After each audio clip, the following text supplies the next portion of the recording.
Здравствуйте! Доброе утро! В студии программы «Здравствуйте» Влад Портнов. Я Соль Мухамедьянова. Сегодня понедельник, 2 июля. Ну и мы должны это сказать. Сборная России по футболу, спасибо вам, парни, за то, что вы сражались и добыли эту победу. Мы все очень рады. Я думаю, что прошедшей ночью болельщики не смогли заснуть, переживая каждую минуту прошедшего матча. Ну а мы бодры, веселы и готовы рассказать вам много всего интересного.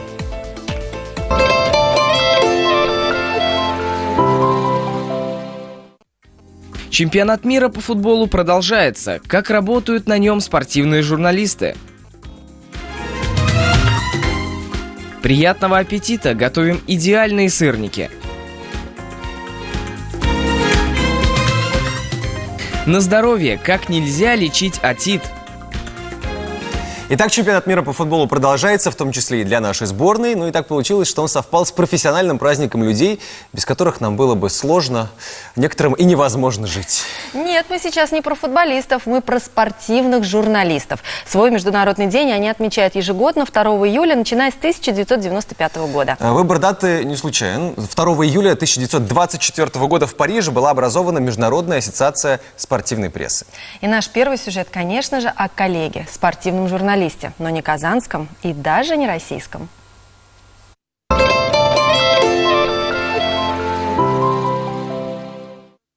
Казань – город встречи и знакомств. Во время чемпионата мира это особенно заметно. Болельщики, приехавшие со всех точек земного шара, туристы и спортивные журналисты, наряду с просмотром футбольных матчей знакомятся и с памятными местами нашего города. Для Морица Кристиана Марталера из Швейцарии приезд в Казань вдвойне интересней. Узнав, что у него есть татарские корни, ему захотелось познакомиться с землей предков. А благодаря чемпионату мира возможности и желания совпали.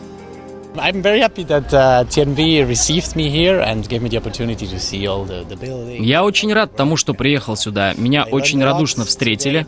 Было интересно пообщаться с вашими коллегами из новостей и журналистами спортивной редакции. Про Казань я слышал и раньше, но никогда здесь не был. Морец родился в городе Бёрн. Сначала работал в газете, а сейчас рассказывает телезрителям спортивные новости своей страны. Знакомство с работой татарских СМИ, общение с коллегами, обмен опытом бесценны. Общие темы – подача информации зрителю. А еще он намерен продолжать знакомство с татарской культурой. До приезда я знал о культуре только понаслышке. Столица Татарстана, Казань, также большой и красивый город, как Москва и Санкт-Петербург. А то, что в вашем городе спорту уделяется особое внимание, также меня впечатлило. Я побывал в Казанском Кремле, посетил мечеть Кул-Шариф и еще надеюсь успеть посетить памятные места. И об этом городе я напишу лишь самые теплые слова, буду вспоминать его с любовью. Он уезжает из Казани с массой положительных впечатлений. И тот факт, что по его предположениям в его жилах течет татарская кровь, видимо, в скором времени вернет его в наш город. Мы желаем вам доброго утра и продолжим тему чемпионата мира по футболу. Никто в нашем городе да в стране не остался равнодушным, и мы встречаем первого утреннего гостя. В нашей студии Маргарита Тихонова, ведущий специалист Центра «Эрмитаж Казань», музея-заповедника «Казанский Кремль». Доброе утро. Доброе утро, здравствуйте. Маргарита, расскажите, пожалуйста, какие мероприятия уже прошли, какие проходят сейчас и что еще будет? У нас очень насыщенная программа и на самой территории, и в музеях Казанского Кремля. Прошла у нас футбольная ночь, фестиваль «Музыка веры». И вот сейчас у нас продолжается фестиваль Kremlin Confederation of Arts. Вот как раз 5 июля в 18:00 будет прекрасная программа, электрооркестр будет выступать, да, на самой территории. Также и в музеях, вот у нас организована даже специальная такая музейная фан-зона в Кремлевском выставочном зале «Манеж». Там проходит и выставка спорта, и в том числе можно поболеть за любимую команду, прямые эфиры. Мы приглашаем всех гостей. Отлично. Да, и в каждом музее у нас подготовлены самые разные выставки, и особенно отмечают именно иностранные болельщики о разнообразной программе. И музей государственности, истории республики представлена. Музей истории Благовещенска представлены 2 иконы, шедевры, иконография. И королевский подарок нам сделал Государственный исторический музей. У нас представлена выставка «Королевские игры. Западноевропейское оружие» и «Доспехи эпохи Ренессанса». Она очень интересная выставка. Так, а одна из самых значимых экспозиций – это выставка художников-передвижников в Эрмитаже. Чьи работы представлены? Да, вот очень балуют нас столичные музеи, привозят замечательные выставки, в том числе это выставка передвижников, собрание Третьяковской галереи. Представлено 57 картин самых выдающихся художников второй половины XIX века. Это и Репин, Крамской, братья Маковские, Левитан, Коровин, Серов. Все те имена, которые связаны с таким художественным явлением, как передвижничество. Давайте сейчас как раз устроим небольшой ликбез, потому что передвижники вроде как бы на слуху этот термин, все его слышали. А что конкретно? Какой период времени? Как это выглядит примерно? Да, передвижничество. И что же передвинули такое передвижники? Началось все с бунта в Академии художеств. Художники не захотели писать на заданную тему произведения, мифологии. Они хотели показывать реальную, настоящую жизнь. И тут происходит так, что художники петербургские объединяются с московскими художниками и организуют такие путешествующие выставки по всей стране. Нужно было искусство показывать настоящее, правда жизни, правда искусства, и двигать это искусство ближе к народу. Да. И такие путешествующие выставки назвали передвижными. А само именно явление вот, и художников, их объединение, товарищество передвижных художественных выставок. А есть ли работы, которые выставлены впервые? Знаете, вот этот вопрос, он больше именно с другой стороны его лучше рассмотреть, потому что 27 работ представлено из основной экспозиции Третьяковской галереи. Сами коллеги из Москвы отмечают, что многие гости буквально плачут, когда не видят тех картин, которые хотели бы увидеть. Им придется приехать в Казань, чтобы увидеть любимые работы, что, наверное, не так уж и плохо. Конечно. Наш замечательный город. А следующее – это то, что 3 картины художников Савицкого, Прянишникова и Крамского, они уже были у нас в Казани, но в 1874 году, когда была организована 3-я передвижная выставка, она доехала в том числе и до Казани. И что касается именно того, что впервые представлено, у Третьяковки сейчас замечательный проект, это родные рамы. Когда художник создавал картину, он сам лично заказывал для своего произведения раму, и вот впервые у нас в Казани представлена работа Поленова, портрет Ильи Репина, художника, именно в родной раме. И Казань видит вот такой шедевр в подлинной своей раме именно впервые. Для гостей города и жителей это, конечно, замечательный подарок. Ну и в завершении давайте мы расскажем, кто ваша целевая аудитория, кому будет интереснее всего. Это должны быть какие-то подготовленные люди, или это могут быть кто угодно, дети, взрослые и так далее. Любой. Поскольку цель передвижников была просветительская, и с самого начала они показывали искусство настоящее, то, которое будет понятно каждому. Поэтому наша территория, она самая широкая. И даже иностранные наши гости, вот они отмечают то, что один из отзывов от испанского болельщика, он отметил то, что никогда не интересовался искусством, было вообще это неинтересно, но вот посетив нашу выставку передвижников, он влюбился в искусство, и теперь, когда приедет домой, будет заниматься тем, что изучать искусство, в том числе и вот искусство нашей страны. Спасибо. Значит, выставка для всех. Спасибо большое. Мы вам желаем удачи. Пускай все пройдет отлично. Спасибо. Но мы продолжим нашу программу после небольшой рекламной паузы.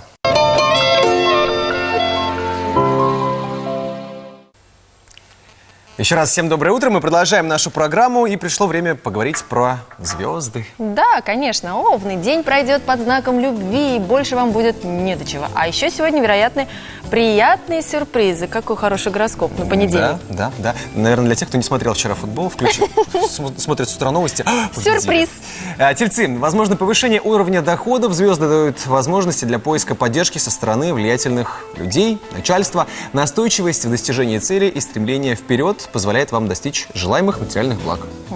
Близнецы. Неплохой день. Вы можете не быть слишком энергичными, но возрастет выносливость и самодисциплина, которые позволят вам вести более здоровый образ жизни. Это подходящее время для проведения ранее запланированных оздоровительных процедур, диет и лечебных курсов. Раки. Сегодня вы вполне можете ставить перед собой серьезные цели, требующие большого терпения и выдержки. Также это хороший день для похода к руководству с самыми различными просьбами. С подходом. Правильным подходом. Лев – это день экономии. В данный период она положительно отразится на вашем материальном благосостоянии в будущем. Однако в конце дня могут проявиться ленность и рассеянность в делах, поэтому старайтесь не давать обещаний, которые не сможете выполнить. Девы, в этот день вы больше склонны принимать любовь, а не отдавать ее. Также, возможно, тяга к таинственности, особенно в личных отношениях. Вы можете активно изображать из себя человека-загадку, а можете просто скрывать свои любовные отношения от окружающих. Ходить загадочным видом, и пусть люди догадываются, что же происходит. Ну а мы продолжаем. Лето не время болеть, так что наши следующие советы придутся очень кстати.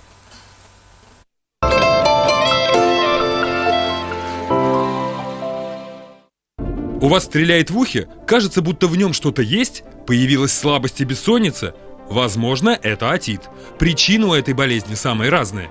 Переохлаждение, понижение иммунитета, какие-то хронические заболевания в полости носа, допустим, полипоз, аллергический какой-то, допустим, ринит, гайморит. Отит поражает и детей, и взрослых. Главный симптом – острые или ноющие боли в ушах. Правило одно – следует идти к врачу, если боль не прошла через 2 дня. Не лечите отит самостоятельно, особенно с помощью народных средств. Идет воспалительный процесс слуховой трубы, барабанной перепонки, барабанной полости. Там воспаляется слизистая оболочка этой всей барабанной полости. Там и так получается такая влажная среда, поэтому особо промывать уши нельзя. Нужно назначать комфортное масло, можно покапать в теплом виде. Туда в виде турундочки можно поставить турундочку. Какой-то теплый платок одеть, в нос покапать что-то, сосудосуживающие капельки. Консервативная терапия состоит в тщательном и систематическом удалении гноя из уха и применении дезинфицирующих вяжущих средств.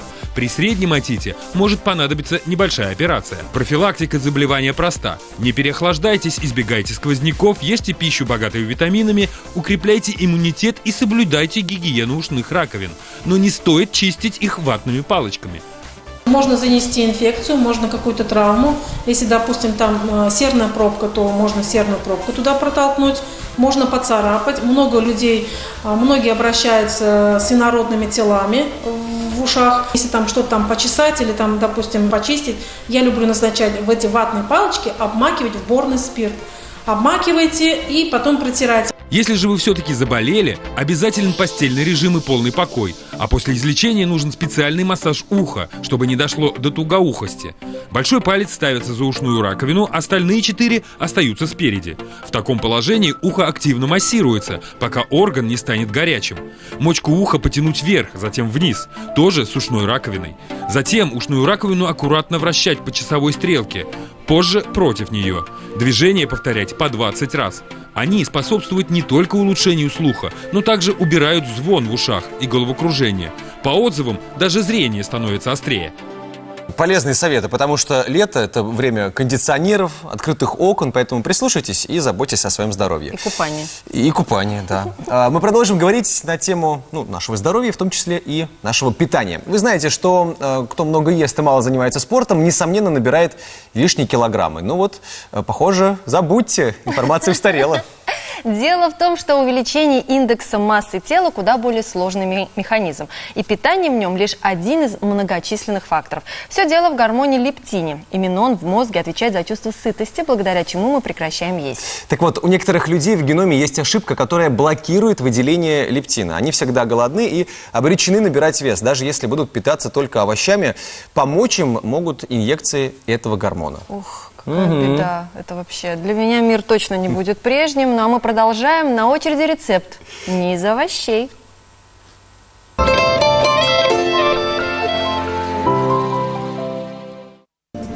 Для приготовления идеальных сырников возьмите 600 граммов творога, 1 яйцо, по 5 столовых ложек муки и сахара.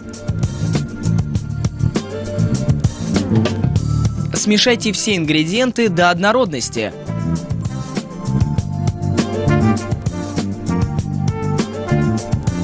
Сформируйте небольшие лепешки, присыпая мукой. Обжарьте с 2 сторон до корочки.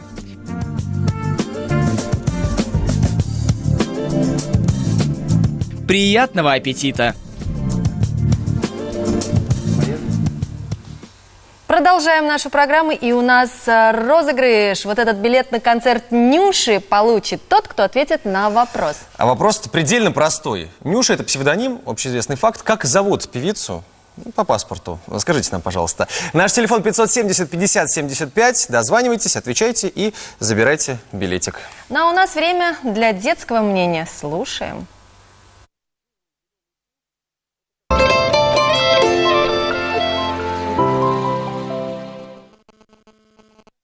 Мы расскажем про брюки.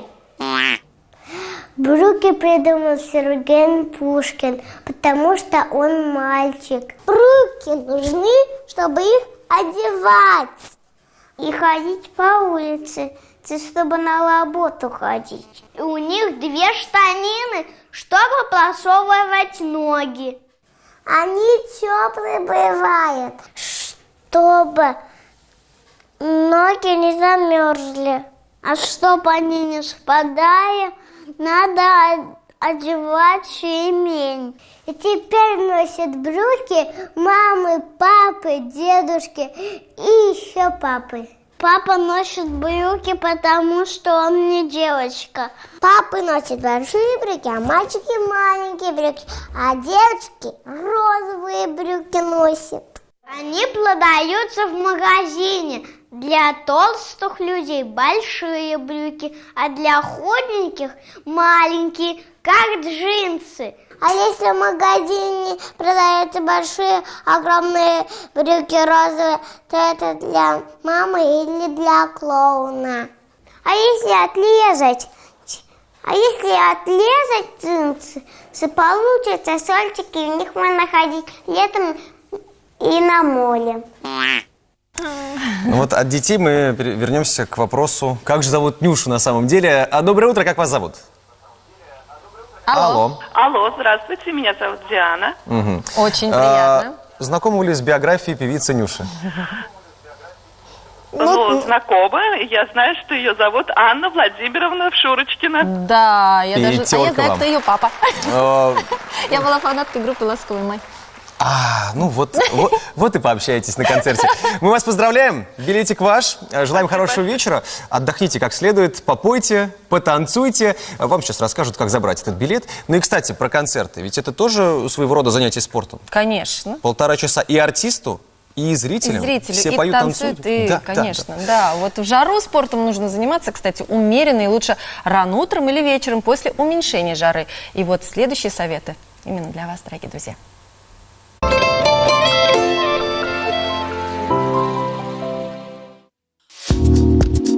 Упражнение планка – одно из лучших для пресса.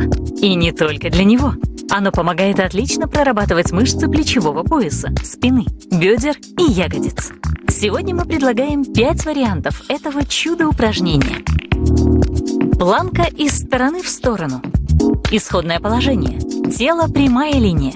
Стопы поставим вместе, ладони держим под плечевыми суставами. Поясницу держим ровно, не прогибая ее. Мышцы пресса подтягиваем. Ягодичные мышцы оставляем в напряжении. Не меняя положение корпуса, шагаем в сторону. 2 раза вправо, 2 раза влево. Положение планки не меняем, живот держим в напряжении. Выполняем упражнение по 15-20 раз в каждую сторону.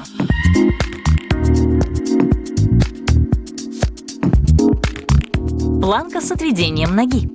Исходное положение не меняем. На выдохе отводим ногу в сторону, касаемся пола стопой на уровне ладони. Выполняем поочередно вправо и влево. Выполняем упражнение по 15-20 раз в каждую сторону.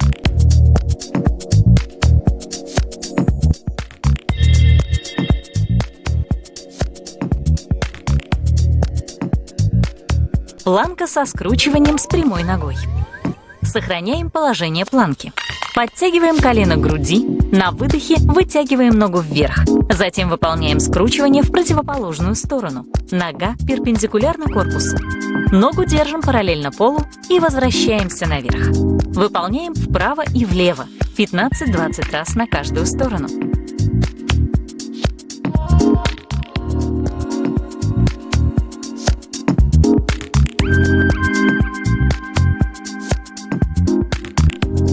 Планка с касанием пола. Исходное положение. Упор на локте. Поясницу не прогибаем. Опускаем корпус в сторону, касаясь бедром пола. Возвращаемся в исходное положение и опускаемся на другой бок. Выполняем упражнение 15-20 раз на каждую сторону.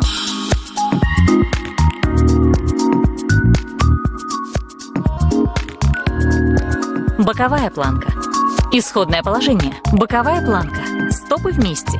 На выдохе прямой рукой делаем скручивание и заводим руку максимально далеко за спину.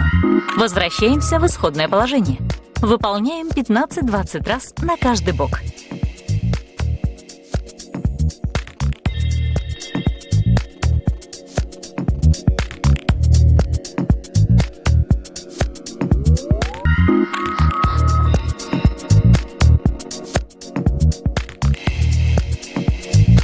Не опускайте планку, тренируйтесь и будьте в форме. Ну, давайте будем честны, что вот так вот сходу сразу не получится выполнять такие упражнения. Нужно будет подготовиться к этому. Нужно начинать с чего-то легенького, простого. Просто хотя бы постоять. Просто хотя бы планку подержать. Да, абсолютно серьезно. Поэтому, если не получается, не переживайте. Самое главное, что мы вас мотивируем заниматься либо в спортзале, либо на улице, либо дома. Да, кстати, если вы решили сегодня остаться дома, то не выключайте ни в коем случае ТНВ. Потому что на нашем канале много всего интересного. Слушайте, я-то ничем не рискую. Мне и тех денег хватит. А вот у вас будет проблема. И крупная. Ну, короче говоря, я надеюсь, что мы друг друга поняли. Завтра. Отлично. И вам всего наилучшего. Она оказалась в ситуации, которую сложно себе даже представить. Труп, нож и полное отсутствие алиби. И улики все против нее. Женщина в беде. История со всеми неизвестными. Премьера сегодня в 9:00. Многие болезни вылечит целебный воздух и морская вода. Главные методы оздоровления, которые предлагает Крым. Смотрите сегодня в программе «Если хочешь быть здоровым».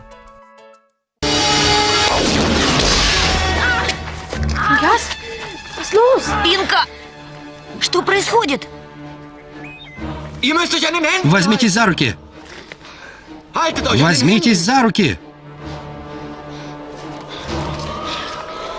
Все вчетвером! Крепко!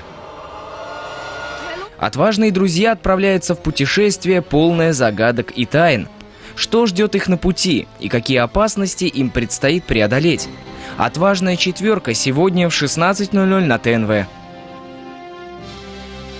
Итак, чемпионат мира по футболу продолжается. Мы продолжаем жить футболом в эти дни. И в эти дни чемпионата в Казани очень оживленно. Давайте сейчас отправимся на улицу Баумана и посмотрим, что там происходит.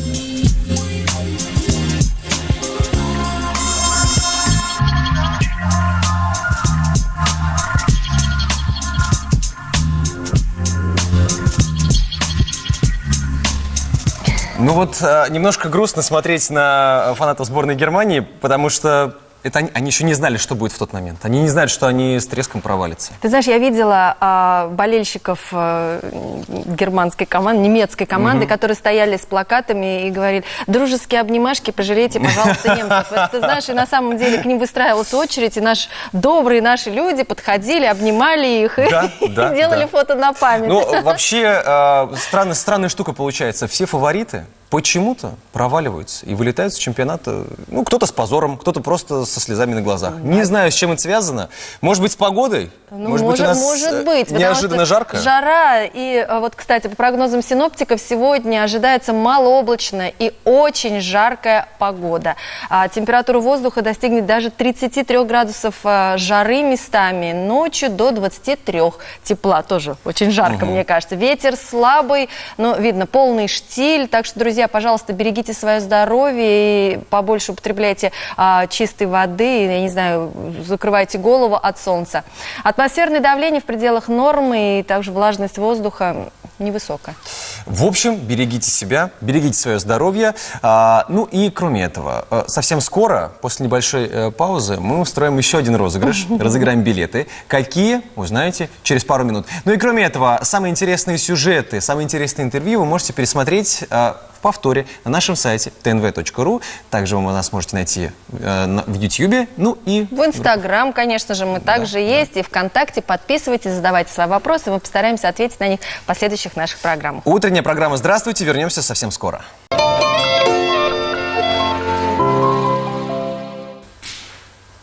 Мы говорим вам здравствуйте и продолжаем нашу программу. И сейчас у нас очередной розыгрыш. Мы разыгрываем вот этот билет в Казанский дельфинарий. Он достанется тому, кто ответит на простой или не совсем простой вопрос. С какой скоростью, будет подсказка, не переживайте, с какой скоростью могут плыть дельфины белобочки? То есть с белыми боками. 570-50-75 наш телефон. Подсказка. Эта скорость вполне себе вписывается в ограничение скоростного режима в городе. Поэтому дельфина, если что, никто не остановит и не оштрафует. 570-50-75. Дозванивайтесь, пожалуйста, и отвечайте. Да, и забирайте билетик. Соль, ну смотри, значит, дельфины-белобочки, делаем логичный вывод. Белые бока. Да, у них белые бока. А глаза какого цвета у них? Вот этого я не знаю. Не знаем. Зато мы точно знаем, что с помощью технологии Smoky Eyes можно сделать прекрасный макияж для глаз.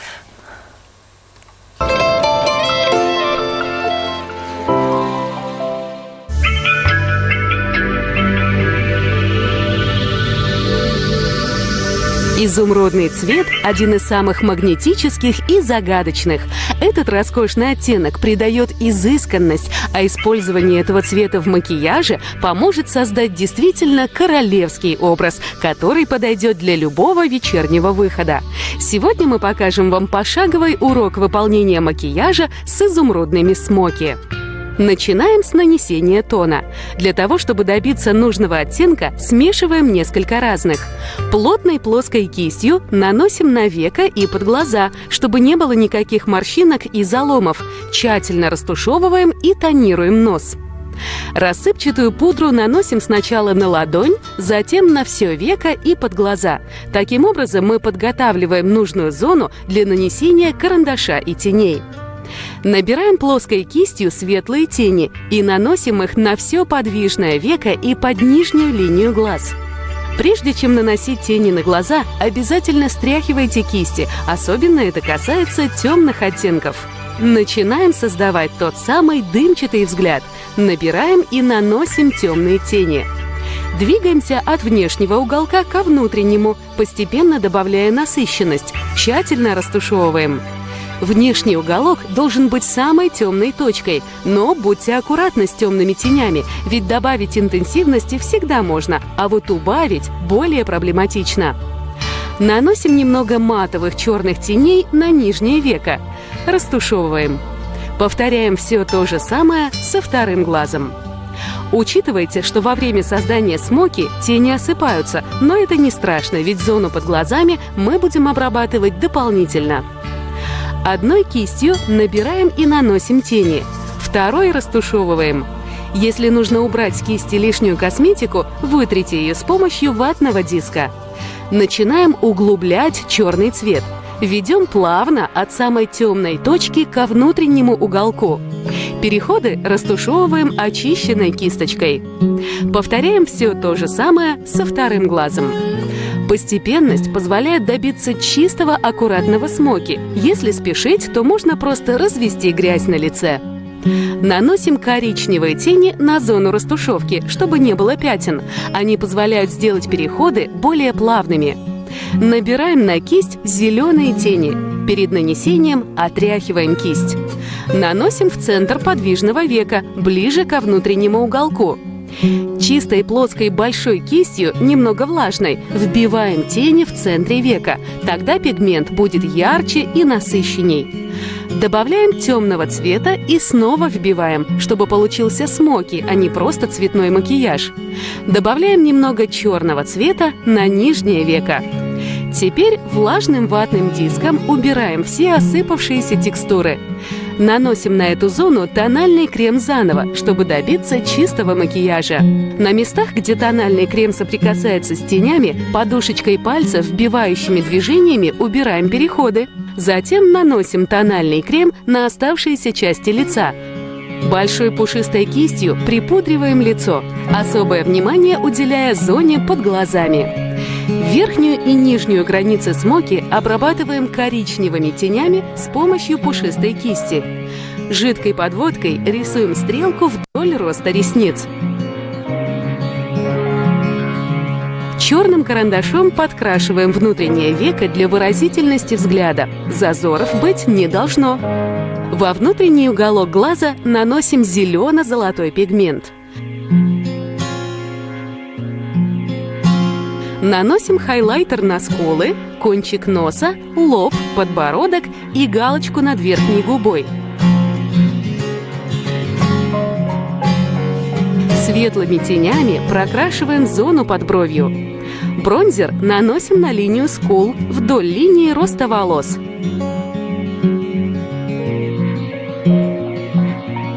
Прокрашиваем ресницы тушью, при желании клеем накладные.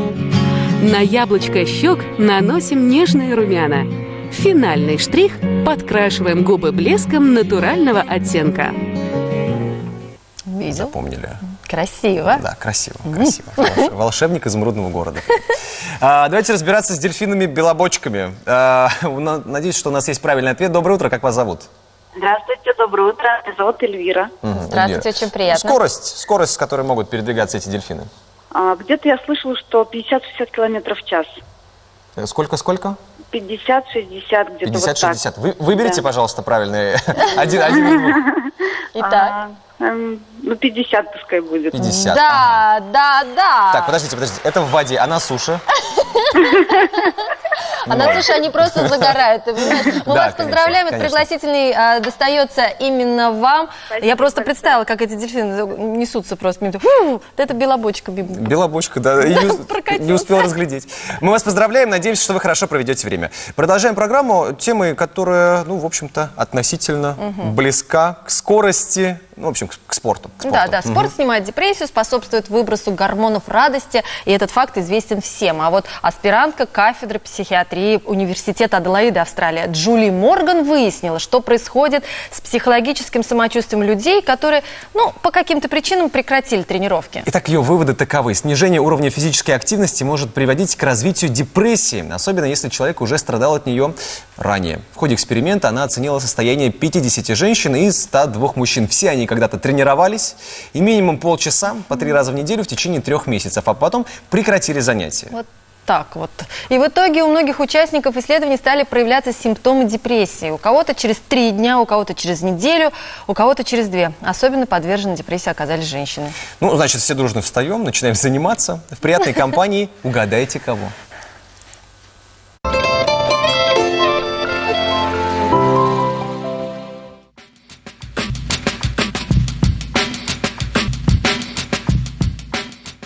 Ой, доброе утро!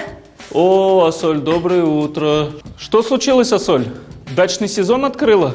Да, вчера на даче была, копала огород, теперь спина болит и ноги. Тогда следующее упражнение подойдет не только тебе, но и для наших телезрителей. Правда? А как оно называется? Оно называется дракончик. О, замечательно. Поехали. Разогреем наши ножки, растираем коленки. Делаем небольшие приседания. 1, 2, 3, 4. Переходим к нашему упражнению дракончик. Садимся на корточки, ручки вытягиваем вперед, макушка тянется вверх. Прокачивающимися движениями шагаем вперед. 1, 2, 3. 3 шага назад. 1, 2, 3. 2 шага вправо. 1, 2, 3, 4. 2 шага влево. 1, 2, 3, 4. Усложняем нашего дракончика. Теперь он у нас будет прыгать. Прыгаем на месте. 1, 2, 3, 4. Прыгаем вперед-назад. 1, 2, 3, 4. Вправо-влево. 1, 2, 3, 4. Занимайтесь сами, занимайтесь вместе с детьми. Всего доброго. Будьте здоровы. Это было круто.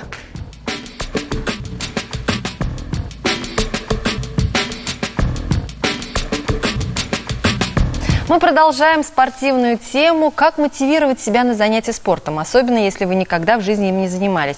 Приветствуем в студии нашего утреннего гостя. Это Снежана Шмелева, кандидат психологических наук. Доброе утро. Здравствуйте. Снежана Александровна, ну давайте представим такую ситуацию. Человек жил до 30 лет, не занимался спортом, а потом понял, что пора. Пора. Да. Как ему себя заставить, как себя мотивировать прийти в зал? Ну, хочется сразу этого человека спросить, что значит пора, что случилось. Может быть, со здоровьем? Представим, что со здоровьем. Бочка проявились, там, ручки да, дряблые. если это один вопрос, если бочка там дряблая и так далее. Но если появились проблемы со здоровьем, то я бы, конечно, не рекомендовала резко побежать и заниматься спортом, потому что проблемы со здоровьем связаны не столько с отсутствием спорта в вашей жизни, но это могут быть и недосыпы, и стресс, и также неправильное питание, и различные гормональные нарушения, все что угодно, не только связанные со спортом. Ну, это тема врачебная, которая... Человек проходит обследование, ему рекомендуют делать так и так и так. Ему рекомендуют. С психологической точки зрения? С психологической точки зрения, если говорить о мотивации, в общем-то, здоровье это тоже может быть мотивация, но через врача, конечно. Да, конечно. Так и хочется сказать, да, посоветуйте с своим лечащим врачом. Одна, единственная есть мотивация, это нравится себе или другим. Так, да. Человек влюбился в 30 лет, его думают. А бывает такое? Бывает. Да, конечно, да, это одна из мотиваций, да. А человек, например, вот он смотрит на себя в зеркало и понимает, я толстый, там у меня вот все, я некрасивый, я боюсь идти в спортзал, все на меня будут смотреть. Как этому человеку перестать стесняться? Ну, во-первых, этому человеку нужно понять, что при такой установке, при такой философии жизни, это путь совершенно в никуда. Красивым не стать. Да, потому что в любом случае нам приходится когда-то с чего-то начинать. Мы идем учиться. Ну что, над нами преподаватели будут смеяться, да? Профессоры над преподавателями и так далее, академики над профессорами. Ну, то есть, если говорить об этом, то нужно понимать то, что мы начинаем с чего-то. И приходя в этот зал, мы понимаем, что самодостаточные люди, они никогда не будут смеяться над другими людьми. Понимая, что это новичок, и он пришел и поставил перед собой определенную цель, и, конечно, с чего-то начал. Все когда-то начинали, конечно, да? все когда-то с чего-то начинали. Если только невозможно вот такая когнитивная регуляция, о которой я сейчас проговорила, то тогда обращаться к психологам, что же делать со своей самооценкой, своей самодостаточностью. То есть это проблема уже не спорта, а в целом вот своего мироощущения. Конечно. Проблема самодостаточности своей самооценки. Если я буду всегда везде стесняться можно везде и всего. Всегда будет, всегда будет кто-то лучше, всегда кто-то будет компетентнее в том или ином вопросе и выглядеть. Ну, кстати, просто даже из своих наблюдений часто замечаю, что люди приходят в зал, стесняются, думают, что кто-то над ними будет смеяться, а на самом-то деле всем остальным посетителям того или иного какого-то спортивного клуба все равно. Каждый приходит со своим. Естественно, и кроме того еще... Посмейтесь сами над собой. Вообще, чувство юмора, оно очень хорошо вообще спасает от всего. Ну, а вот психологически все же проще заниматься в зале или дома? Вот закрылся дома, занимаешься, или все-таки, мне кажется, дома? Да, такой, знаете, хороший вопрос. Это все-таки связано с характерологическими особенностями людей. Вот есть такие типичные интроверты, и им вот хорошо с собой. Поставил тренажер. Да, свой богатый внутренний мир, вот сам с собой, ну, как сказать, самодостаточный, ну, может быть, самодостаточный человек, ну, или просто интровертированный. Есть экстраверты, которым обязательно нужны люди, обязательно нужно, чтобы был вокруг народ, да, и даже где-то прокрасоваться. Так это мотивация все же определенная. Смотришь на других и побежал дальше. И это может быть мотивацией, да. То есть мотивацией может быть все что угодно. Как побороть еще одну серьезную психологическую проблему, когда человек занимается, ну, допустим, полгода он занимается, работает над собой, над своим телом, над своим здоровьем, и что-то не получается. Как себя убедить в том, что нужно продолжать работать, а не бросить все? Ну, если появились такие симптомы, как боль в мышцах, да, или, во-первых, нужно понять, что раз появились боли в мышцах, значит, уже какой-то процесс пошел. Если это что-то серьезное, значит, нужно обратиться уже к своему тренеру, под наблюдением которого вы работаете. И, кроме того, нужно понимание, что сразу результата добиться практически невозможно. Вот ребенок внутриутробный тоже 9 месяцев. А тут позанимался 3 недели, думаешь, что-то как-то я вот не Да, такой красивый, да, как конечно. думала. Во-первых, нужно и не только заниматься спортом, но и сбалансировать и свое питание, и сменить образ жизни, действительно, о чем мы говорили. То есть, если вы там занимаетесь спортом, не досыпаете и в стрессе находитесь, то есть вряд ли какие-то резкие такие положительные результаты можем иметь. Запоминаем самое главное, что никаких экстремальных точек, да, нужно любить себя, уважать себя Да, и делать конечно, все с умом. конечно. Спасибо большое за советы. Ну, будем считать, что мы подготовились, будем считать, что мы в отличной физической форме и можем идти в свет, Да, и мы встречаем Камилу Хакимуллину. которая готова рассказать нам о культурных событиях, которые произойдут в нашем городе сегодня.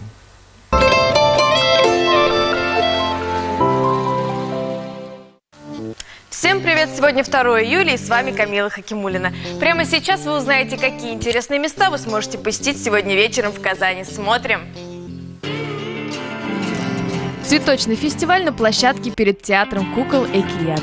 Жители и гости города могут увидеть уникальные композиции, созданные силами ландшафтных фирм, питомников растений, предприятий жилищно-коммунального и строительного комплексов. В течение всего лета на площадке фестиваля будут проходить различные мастер-классы, поэтические чтения, встречи с поэтами и писателями, живые музыкальные концерты, буккроссинг и многое другое. Думаю, вам точно понравится, но это еще не все. На улице лета и вы сможете отправиться на великолепные экскурсии, которые могли пропустить из-за разнообразия городских событий. Все подробности через пару секунд. Экскурсия по Старо-Татарской Слободе. Это лучшее место для знакомства с татарской кухней, архитектурой и обычаями. В колоритном районе Казани вы узнаете, как делают тюбетейки, чак-чак, совершают намаз, а также увидите первую каменную мечеть в Казани. Пешеходная экскурсия по улице Баумана и Казанскому Кремлю. Казанский Арбат – историческая улица Баумана, сохранившая дореволюционные постройки, ведущая к Казанскому Кремлю, объекту всемирного наследия ЮНЕСКО. В нем вы сделаете селфи на фоне падающей башни Суимбике. И, конечно, посетите одну из самых красивых мечетей Европы – Кул-Шариф и древнейший каменный православный храм города – Благовещенский собор. Рассказ о самых интересных событиях ждет вас каждый день в нашей рубрике. Завтра увидимся снова. Пока-пока! Спасибо, Камила. У нас продолжение гороскопа. Весы. Ваше материальное положение больше, чем обычно, зависит от внешних обстоятельств. Не исключены ситуации, когда ваши денежные стратегии рушатся из-за того, что кто-то поменял свои планы и нарушил договоренности. Будьте бдительны. Скорпионы. В целом неплохой день для вас, особенно если вы умеете приспосабливаться к разным ситуациям и разным людям. В противном случае неприятные новости или стресс могут плохо повлиять на здоровье. Увы и ах.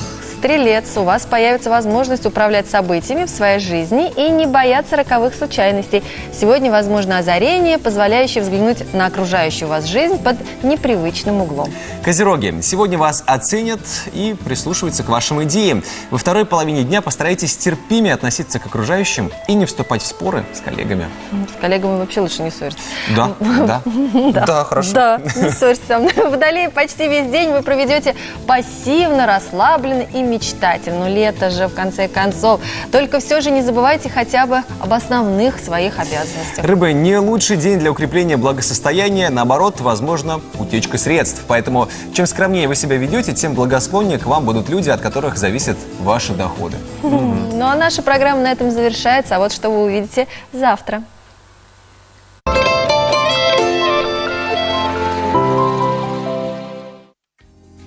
Чемпионат мира по футболу продолжается. Футбол объединяет дома и дворы. Приятного аппетита! Готовим домашние мюсли. Без рецепта. Чем утолить жажду в жару? Итак, это и многое другое завтра в 8:10 на телеканале ТНВ. Ну а сегодня этот день начинали вместе с вами. Влад Портнов. И спасибо всем за внимание. Продолжаем наслаждаться летними днями и продолжаем праздновать победу нашей команды. Всем удачи.